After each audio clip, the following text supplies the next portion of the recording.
جب میرا بندہ کسی محفل میں میرا ذکر کرتا ہے میں اس سے کہیں بہتر محفل میں اس کا ذکر کرتا ہوں۔ اللہ کی محفل تو ملائے اعلیٰ کی ہے، ملائکہ مقربین کی ہے۔ بہرحال اللہ کو تم اپنے دل میں مستحضر رکھو، اللہ تعالیٰ تمہیں بھی یاد رکھے گا۔ دوبارہ فرمایا احفظ اللہ تجدہ امامک تجاہک، اللہ کو یاد رکھو تو اپنے سامنے موجود پاؤ گے، جب چاہو دعا کرو تو احفظ اللہ تجدہ امامک یا تجاہک، اپنے سامنے موجود پاؤ گے۔ اذا سألت فاسأل اللہ، اب آ گیا وہ مرکزی مضمون۔ دیکھو جب مانگو اللہ سے مانگو، غیر اللہ کے سامنے ہاتھ دراز کرو ہی مت۔ ایک حدیث میں آتا یعنی حرام نہیں ہے، دنیاوی قواعد اصول قوانین کے تحت کسی سے مدد چاہنا، کوئی سوال کرنا حرام نہیں ہے۔ آپ سوال کریں، مدد لیں، اسی پر دنیا قائم ہے، ایک دوسرے کے ساتھ تعاون کے ساتھ۔ لیکن اونچا مقام کیا ہے؟ کسی سے سوال مت کرو سوائے اللہ، یہاں تک کہ جوتے باندھنے کا تسمہ تمہیں درکار ہے تو بھی کسی سے مت مانگو، اللہ سے مانگو۔ کیا پتہ اللہ کس کے دل میں ڈال دے اور وہ آ کے تمہیں تسمہ پیش کر دے۔ ہوتا ہے ایسا، بسا اوقات ہوتا ہے۔ جو اللہ کے ساتھ لو لگا کر رکھنے والے ہیں ان کے تو ایسے واقعات ہوتے ہیں کہ دل میں ایک بات آئی اور اس کے بعد وہی بات جو ہے وہ کوئی شخص آ گیا اور اس نے وہ بات پوری کر دی۔ کیونکہ لوگوں کے دل جو ہے وہ تو اللہ کے دو انگلیوں کے مابین جو چاہتا پھر دیتا ہے۔ کیا پتہ اللہ کسی فرشتے کو انسانی شکل میں بھیج دے، آتا ہے فرشتہ، آتا ہے انسانی شکل میں آتا ہے، آپ کی تکلیف کو رفع کر دے، آپ کی ضرورت کو پورا کر دے، اسی سے مانگو، کسی اور سے مانگو۔ یہ ہے توحید کا لب لباب۔ یوں سمجھیے اسلام کی جڑ کیا ہے؟ ایمان۔ اسلام کا جو خارجی نظام عمل ہے، انفرادی اعمال ہو اجتماعی ہو، ان سب کی روح رواں کیا ہے؟ ایمان۔ ٹھیک، ایک بات ہو گئی۔ ایمان کا خلاصہ لب لباب کیا ہے؟ ایمان باللہ، جیسے ایمان بالآخرہ بھی ہے، ایمان بالملائکہ ہے، ایمان بالانبیاء ہے، ایمان بالرسل ہے، ایمان بالکتب ہے، ایمان بالقدر ہے، لیکن اصل ایمان، اسی لیے ایمان مجمل میں آپ کو معلوم ہے کسی اور چیز کا ذکر نہیں۔ آمنت باللہ کما ہوا باسمائہ وصفاتہ وقبلت جمیع احکامہ اقرار باللسان وتصدیق بالقلب، یہ ایمان مجمل ہے۔ اجمالی طور پر ایمان اس کا نام ہے، ہاں مفصل تفصیلی طور پر آمنت باللہ وملائکتہ وکتبہ ورسلہ والیوم الآخر والقدر خیرہ وشرہ من اللہ تعالی۔ تو اسلام کی جڑ ایمان، اور اسلام کا سارا جو نظام عمل ہے، چاہے انفرادی اعمال ہو چاہے اجتماعی، ان سب کی روح رواں ایمان، اور ایمان کا خلاصہ ایمان باللہ۔ اور ایمان باللہ کا اصل حاصل وہ ہے جو اس حدیث میں آ رہا، اس کے دو تقاضے، عبادت صرف اسی کی، استعانت صرف اسی سے۔ اس لیے میں نے سورہ فاتحہ کا تذکرہ شروع میں کیا، یہ عبادت کا جوہر ہے، عبادت کا جو ہے یہ ایمان کا حاصل، عبادت صرف اس کی ہے اور استعانت صرف اس سے۔ استعانت ہی میں سوال بھی آ گیا، یہ بھی مدد ہے، آپ کسی سے کچھ مدد مالی چاہ رہے ہیں یا کوئی اور مدد چاہتے ہیں، کسی کام میں مدد چاہتے ہیں، جیسے میں نے کہا تھا کہ سفارش کرانا چاہتے ہیں، یہ بھی مدد ہے۔ وَإِذَا اسْتَعَنْتَ فَاسْتَعِنْ بِاللَّهِ، اور جب مدد مانگو صرف اللہ سے مانگو۔ اور وہ سارے الفاظ یاد کر لیے، استدعاء، استعانت، استغاثہ، یہ جو غوث اعظم سے استغاثہ کیا جاتا ہے تو شرک ہے۔ استغاثہ اللہ سے، دعائی اللہ کی، اس اعتبار سے استمداد، استعانت، استدعاء، استغاثہ، یہ سب اللہ سے، صرف اللہ سے۔ عبادت صرف اللہ، ایاک نعبد، اور استعانت صرف اللہ سے، مانگو صرف اللہ سے، جب مدد طلب کرو صرف اللہ سے۔ اور جان لو اگر تمام لوگ جمع ہو کر تمہیں کوئی فائدہ پہنچانا چاہے نہیں پہنچا سکتے، الا بشیء قد كتب اللہ لک وان اجتمعوا على ان يضروك بشیء لم يضروك الا بشیء قد كتب اللہ علیک. اگر سب مل کر چاہیں تمہیں کوئی نقصان پہنچا دے نہیں پہنچا سکتے مگر وہی کچھ جو اللہ نے تمہارے لیے لکھ دیا. اب بتائیے خوف کی جڑ کٹ جائے گی کہ نہیں؟ یہ جو ایمان جو ہے یہ خوف اور حزن دونوں سے نجات دلانے والی بات ہے. جو حقیقی مومن ہے وہ اللہ کا ولی ہے. حقیقی مومن وہ اللہ کا ولی ہے. اور الا ان اولیاء اللہ لا خوف علیہم ولا هم يحزنون. یہ اولیاء اللہ کو علیحدہ مخلوق نہیں ہے, کوئی ان کے سر پہ سینگ نہیں ہوتے, انسان ہی ہوتے ہیں. لیکن حقیقی معنی میں مومن ان اعتبارات سے جو آج ہم پڑھ رہے ہیں ایمان اس درجے کا پہنچ گیا تو اللہ کا ولی ہے. اور لوگ بڑی خوف کس بات کا ہوگا؟ کس سے خوف کروں؟ اس کے ہاتھ میں کچھ ہے ہی نہیں. اور اگر کچھ اللہ نے میرے لیے لکھ دیا وہ آ کر رہے گا, چاہے میں لاکھ گڑ گڑاؤں اس کے سامنے کہ مجھے چھوڑ دے. اگر اللہ نے لکھا وہ آیا وہ تو آئے, تو کاہے کو اس کے سامنے گڑ گڑانا, کاہے کو جب مسائی کرنا اس کے سامنے. اور کسی کے ہاتھ میں کچھ ہے ہی نہیں, میرا خیر ہے ہی نہیں, کاہے کو خوشامد کرو اس کی. اور سنیے رفعت الاقلام, دیکھو نوجوان قلمیں اٹھا لی گئی ہیں, وجفت الصحف, اور جو رجسٹر ہیں صحیفے ان کی سیاہی خشک ہو چکی ہے. یہ ہے وہ اللہ کا علم, اس میں ہر شے لکھ دی گئی ہے. اس کی قلم اٹھا لیے گئے. جیسے آپ کو معلوم ہے امتحان ہوتا تھا 3 گھنٹے ختم ہو گئے, اسٹاپ رائٹنگ, بس اب قلم رک جانا چاہیے.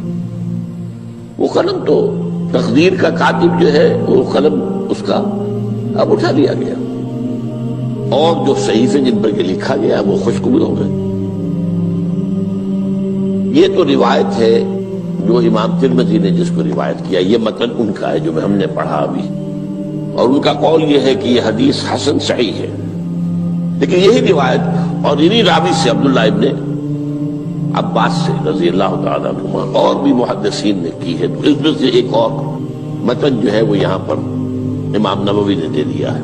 احفظ اللہ تجد امامک, یہ تو پہلا وہ ٹکڑا تھا.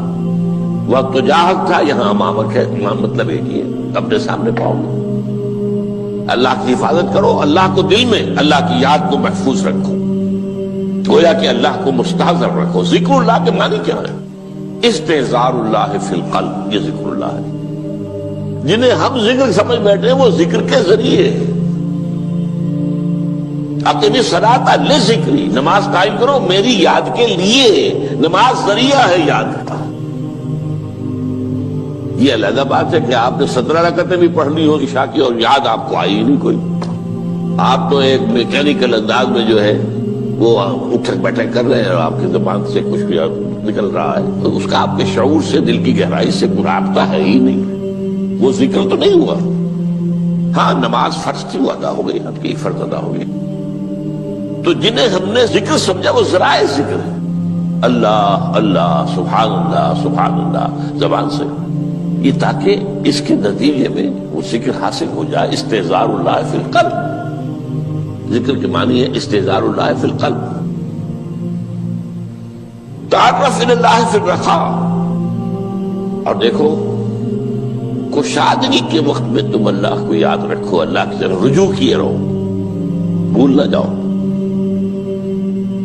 وہ نہ ہو جو کبھی کہا تھا بہادر شاہ ظفر کے اشعار میں سے بہت زور کا شعر ہے, ظفر آدمی اس کو نہ جانیے چاہے کتنا ہی ہو فام زکا, جسے عیش میں یاد خدا نہ رہی, جسے تیش میں خوف خدا نہ رہا. وہ ہے کشادگی کی حالت میں, جبکہ تمہارے لیے کشادگی ہے, اللہ کی طرف رجوع کیے رکھو. یعرف کا فی الشدہ, تو اللہ اپنی توجہ تم پر رکھے گا شدت کے وقت میں, جب تمہیں کوئی تکلیف ہے اس تکلیف کو تم پر آسان کر دے گا. تکلیف تو آنی ہے, جو لکھی ہوئی ہے وہ تو آئے گی, لیکن یہ کہ اللہ تعالیٰ اس کی شدت کو ایک ہی چیز ہے جس کو ایک انسان بہت شدت کے ساتھ محسوس کر رہا ہے، دوسرا آدمی اتنا نہیں محسوس کر رہا ہے، احساس کا معاملہ ہوگا نا۔ وہ تو اصل میں اگر انسان کی نروز کٹی ہوئی ہے تو احساس ہوگا ہی نہیں، سرے سے ہی نہیں ہوگا۔ تو اس اعتبار سے اللہ تعالیٰ تمہارے لیے وہ شدت کی کمی کر دے گا۔ وَاعْلَمْ أَنَّمَا أَخْطَأَكَ لَمْ يَكُنْ لِيُصِيبَكَ، اور جان لو جو چیز تم سے چھوٹ گئی ہے، رہ گئی ہے، وہ ہرگز تمہیں ملنے والی نہیں تھی۔ اب آپ نے کسی ملازمت کے لیے درخواست دی ہے، درخواستیں مانگی گئی ہیں، اپنی سی محنت کر لی، نہیں ملی ملازمت، اب آپ بیٹھے ہوئے افسوس میں، رنج میں، غم میں، فلاں نے یہ کر دیا، فلاں نے یہ کر دیا، وہ فلاں جو ہے بڑی تکڑی سفارش لے آیا تھا، فلاں نے رشوت دے دی۔ چھوڑو میاں اس کو، وہ تمہارے لیے نہیں تھی۔ کاہے کو اپنے ذہن کے اندر یہ کھچڑی پکا رہے ہو بیٹھے ہوئے؟ خواہ آپ شاید سوء ظن میں بھی مبتلا ہو رہے ہو، کسی نے نہ رشوت دی اور آپ سمجھتے ہو کہ رشوت دی ہے اس نے۔ یہ ساری چیزیں جو ساری سیئات، ان کی جڑ کٹ جائے گی۔ وَاعْلَمْ أَنَّمَا أَخْطَأَكَ لَمْ يَكُنْ لِيُصِيبَكَ وَمَا أَصَابَكَ، اور جو چیز تم پر آ گئی، لَمْ يَكُنْ لِيُخْطِئَكَ، ہو ہی نہیں سکتا تھا کہ وہ تم پر نہ۔ یہ کر لیتا تو ہو جاتا، شاید یہ کر لیتا، میں نے ٹیکا پہلے لگوا دیا ہوتا تو یہ بات نہ ہوتی۔ بھائی وہ جو ہونا تھا وہ ہونا تھا۔ اب یہ وہ چیز ہے جس سے انسان میں کیفیت پیدا ہوتی، تسلیم و رضا۔ ہم بھی تسلیم کی خو ڈالیں گے، بے نیازی تیری عادت ہی صحیح، اے اللہ جو تو نے چاہا مجھے قبول ہے۔ اسی لیے میں نے آپ کو آیتیں سنائی سورہ تغابن کی، ما اصاب من مصیبت الا باذن اللہ، کوئی مصیبت نہیں آتی مگر اللہ کے اذن سے۔ وَمَن یؤمن باللہ یہد قلبہ، جو اللہ پر ایمان رکھتا ہو اللہ اس کے دل کو ہدایت دے دیتا ہے۔ ہدایت کس بات کی؟ تسلیم و رضا۔ سر دوستاں سلامت کہ تو خنجر آزمائی، نہ شبد نصیب دشمن کے شبد ہلاکت دیگر۔ اے اللہ تیری طرف سے ہے، مجھے قبول ہے، اور بظاہر مجھے تکلیف ہو رہی ہے لیکن یقیناً اس میں میرا کوئی خیر ہے۔ بیدک الخیر، تیرے ہاتھ میں تو خیر ہی خیر ہے، جو بھی تیری طرف سے آئے۔ سر تسلیم خم ہے جو مزاج یاد میں آئے۔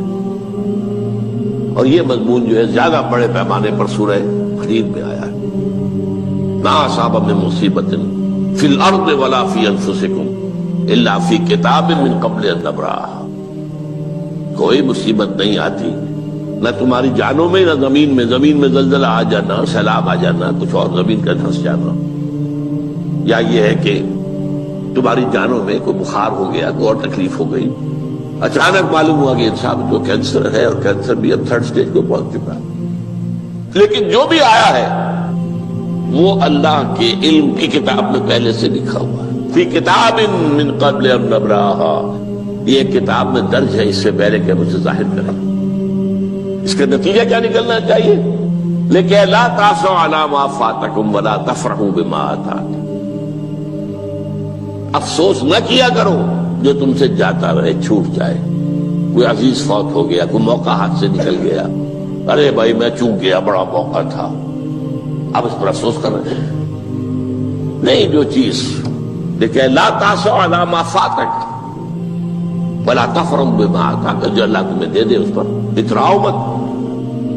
وما اصابک لم یکن لیخطئک واعلم ان النصر مع الصبر، اور جان لو اللہ کی مدد صبر کے ساتھ آتی ہے، جو آئے اس کی طرف سے جھیلو۔ زبان پر کلمہ شکوہ اور شکایت نہ آئے، اللہ سے شکایت نہ آئے، تسلیم و رضا، جو تیری رضا ہے۔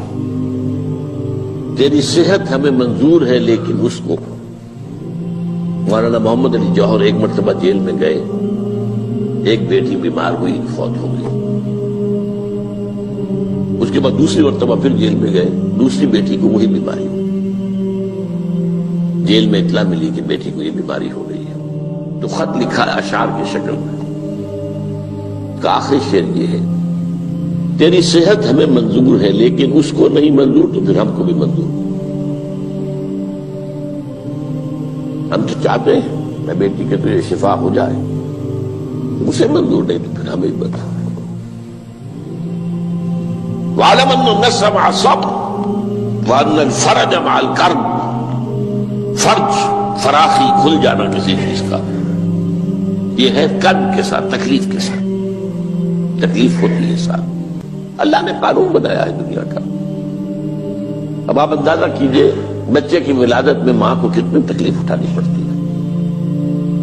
آج کل تو فیشن ہو گیا ہے، سیدھے سیدھے جاؤ آپریشن کراؤ تکلیف سے بچ جاؤ، لیکن یہ ہے کہ یہ بھی آپ کے علم میں ہوگا وہ ساری تکلیف جیسے ہی بچے کو لا کر ماں کے برابر لٹایا ہے ساری تکلیف ختم، پھر جو راحت اس میں میسر آتی ہے۔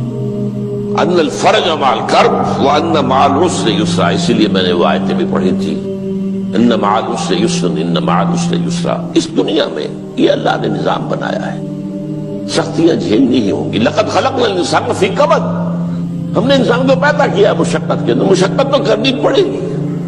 کسی کی جسمانی مشقت زیادہ، کسی کی ذہنی مشقت زیادہ، مشقت سے چارہ کسی کو نہیں۔ تو یہ ہے ان مع العسر یسرا ان مع العسر یسرا۔ بارک اللہ لی ولکم فی القرآن العظیم ونفعنی وإیاکم بالآیات الحکیمہ۔